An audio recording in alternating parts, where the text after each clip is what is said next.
IT returns దాఖలు చేస్తే ration card రద్దు.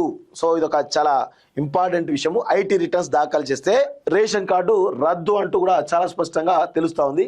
సో క్షేత్రస్థాయిలో గ్రామ పరిపాలన అధికారుల విచారణ, కార్డుదారుల నుంచి డిక్లరేషన్ తీసుకున్నటువంటి జీపీఓలు ఐటీఆర్లో ఎక్కువ ఆదాయం చూపిస్తే కార్డు రద్దేనని సమాచారం. రుణాల కోసం ఐటీఆర్ దాఖలు చేసిన చాలా మంది ఆదాయం తక్కువ ఉన్న భవిష్యత్ అవసరాల కోసం ఫైలింగ్. జీపీఓల విచారణలో రేషన్ కార్డులో ఆందోళన, ప్రభుత్వం స్పష్టత ఇవ్వాలంటూ విన్నపాలంటూ చూస్తాం. సో ఇప్పుడు లోన్ల కోసం 100% చాలా మంది కూడా ఐటీ రిటర్న్స్ కడతా ఉన్నారు. పేదవాళ్ళు కూడా ఐటీ రిటర్న్స్ కట్టి లోన్లు తీసుకునే పనిలో ఉన్నారు. సో ఇప్పుడు ఐటీ రిటర్న్స్ ఫైల్ చేస్తే రేషన్ కార్డు రద్దు చేస్తామని చెప్పేసి అన్నారు. అంటే ఏ క్రైటీరియా, ఎంతవరకు ఐటీ రిటర్న్స్ ఫైల్ చేస్తే మీరు రేషన్ కార్డు రద్దు చేస్తారో చెప్పాలి. స్పష్టమైనటువంటి గైడ్లైన్స్ తీసుకురావాలి. ఇప్పుడు కొంతమంది ఏం జీరో ఫైలింగ్ చేస్తారు, కొంతమంది తక్కువ ఏదో ఫైల్ చేస్తారు, అదే లోన్లు వస్తాయి కదా అని చెప్పేసి ఫైల్ చేస్తూ ఉంటారు. మరి దీనిపైన స్పష్టమైనటువంటి స్పష్టత ఇవ్వాలి కదా ఎవరు, రాష్ట్ర ప్రభుత్వం ఎందుకు ఇవ్వలేకపోతుంది? సో చూడండి ఒకసారి, మీకు రేషన్ కార్డు ఉందా, ఉంటే మీరు ఐటీఆర్ ఫైల్ చేశారా, ఎంత ఆదాయం చూపించారు, 6 లక్షల కంటే ఎక్కువ వార్షిక ఆదాయం ఉన్నట్లు ఐటీఆర్లో డిక్లరేషన్ ఇచ్చారా, అయితే మీ రేషన్ కార్డు రద్దు అవుతుంది. ప్రస్తుతం గ్రామాల్లో జరుగుతున్నటువంటి ప్రచారం ఇది. స్వయంగా గ్రామ పరిపాలన అధికారులే ఈ విషయం చెబుతున్నారు. ఆదాయ పన్ను శాఖ నుంచి వచ్చినటువంటి వివరాల ఆధారంగా ఐటీ రిటర్న్స్ దాఖలు చేసినటువంటి రేషన్ కార్డుదారులపై క్షేత్రస్థాయిలో జీపీఓలు విచారణ జరుపుతున్నారు. సదరు కార్డుదారుల నుంచి జీపీఓలు మళ్ళీ డిక్లరేషన్ కోరుతున్నారు. ఈ అంశంపై ప్రభుత్వం నుంచి విచారణ మాత్రం వేగంగా జరుగుతుంది. దీంతో రేషన్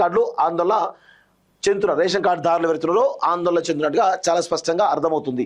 సో ఇక్కడ రెక్కాడితే కానీ డొక్కాడినటువంటి కుటుంబం. నేను జడ్చర్లపట్లలో సెలవు నడుపుకుంటూ నాతో పాటు మరో 2 ఉపాధి కల్పిస్తున్నాను. నెలకు 10,000 సంపాదించుకున్నాను. నా భార్య టైలరింగ్ చేస్తుంది. ఇంటికి లోన్ కావాలంటే 3 ఏళ్ల క్రితం ఐటీ రిటర్న్స్ అడిగారు. ఈ ప్రకారం చూస్తే ఫైల్ చేసి పంపించారు. తాజాగా నువ్వు ఐటీ రిటర్న్స్లో 6 లక్షల కంటే ఎక్కువ ఆదాయం చూపించావు. నీకు రేషన్ కార్డు రద్దు అవుతుందని ఫోన్ ద్వారా చెప్పారు. రెక్కాడితే డొక్కాడిని మేము తెల్ల రేషన్ కార్డుతోనే ప్రతి నెల బియ్యం తెచ్చుకొని తింటాం. దయచేసి కార్డు రద్దు చేయవద్దంటూ చూస్తాం. గుమాస్తాగా పనిచేస్తున్నా. సో ఇదొక పరిస్థితి కనబడుతోంది. సో ఈ విధంగా రేషన్ కార్డు దారులు ఎవరైతే ఉన్నారో ఐటీ రిటర్న్స్ కడితే వాళ్ళు పొరపాటున కట్టి ఉంటారు కావచ్చు. ఐటీ రిటర్న్ కడితే రేషన్ కార్డు మొత్తాన్ని కూడా రద్దు చేస్తున్నట్టుగా రాష్ట్ర ప్రభుత్వం నిర్ణయం తీసుకుంది. సో ఇది కొంత ఇబ్బందికరమైన అంశంగా కనబడుతూ ఉంది.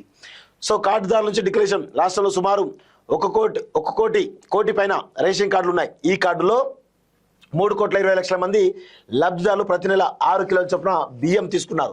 సో రేషన్ కార్డు కేవలం ఆహార భద్రతకు మాత్రమే కాకుండా ఇంద్రమ్మ ఇండ్లు, 200 యూనిట్ లోపు ఉచిత విద్యుత్, ఆరోగ్యశ్రీ, సబ్సిడీ గ్యాస్ వంటి సంక్షేమ పథకాలు పొందేందుకు కొలమానంగా మారింది. దీంతో రేషన్ కార్డు ఉండడం రాష్ట్రంలో తప్పనిసరి అని ప్రజలు భావిస్తున్నారు. అయితే ప్రస్తుతం జీపీఓలు చేస్తున్న విచారణలో ఆదాయం ఎక్కువగా ఉన్నట్లు తేలితే వారి కార్డులు రద్దయ్యేటువంటి అవకాశం ఉన్నట్టుగా చాలా స్పష్టంగా తెలుస్తూ ఉంది. సో ఇది మరి ఎంతవరకు దారిస్తో ఏందో చూడాల్సిన అవసరం అయితే ఉంది.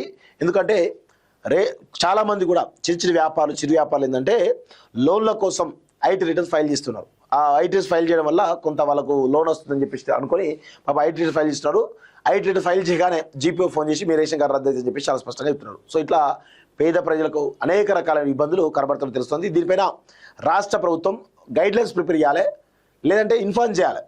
ఎంత ఉంటే రేషన్ కార్డు రద్దు అవుతుంది ఏంటి అనేది చాలా స్పష్టంగా చెప్తే బాగుంటుంది.